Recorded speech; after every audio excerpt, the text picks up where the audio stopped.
Perfect. So Wanda, you pointed out that this work over here is one of the ones you struggled with.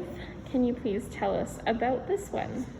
Yeah, this piece here, which is called When Hard Meets Soft, and even the title, even though it is referencing all kinds of material or natural elements, the struggle in this one was I had this impulse to include a piece of steel, rusted steel. I had collected this in Blairmore at the Gushel residency, these pieces of steel, and for some reason this piece needed it. So once I put the steel on, it was a question of, okay, now I have this very material piece and trying to make it work with this vague impulse I had about this color palette, and so it went through several iterations.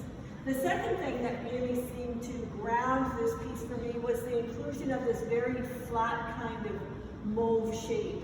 And that just gave it some kind of balance, I felt, between the steel and this shape.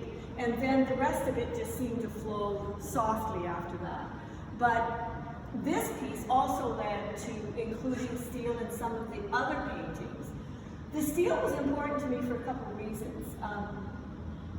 Randy Rinaldi is the metal owner in Blairmore who let me go through his scrapyard and pick out my steel, which was great. And also, it goes back to even my father. My father worked in a steel foundry for most of my childhood, and he used to come home smelling like burnt steel.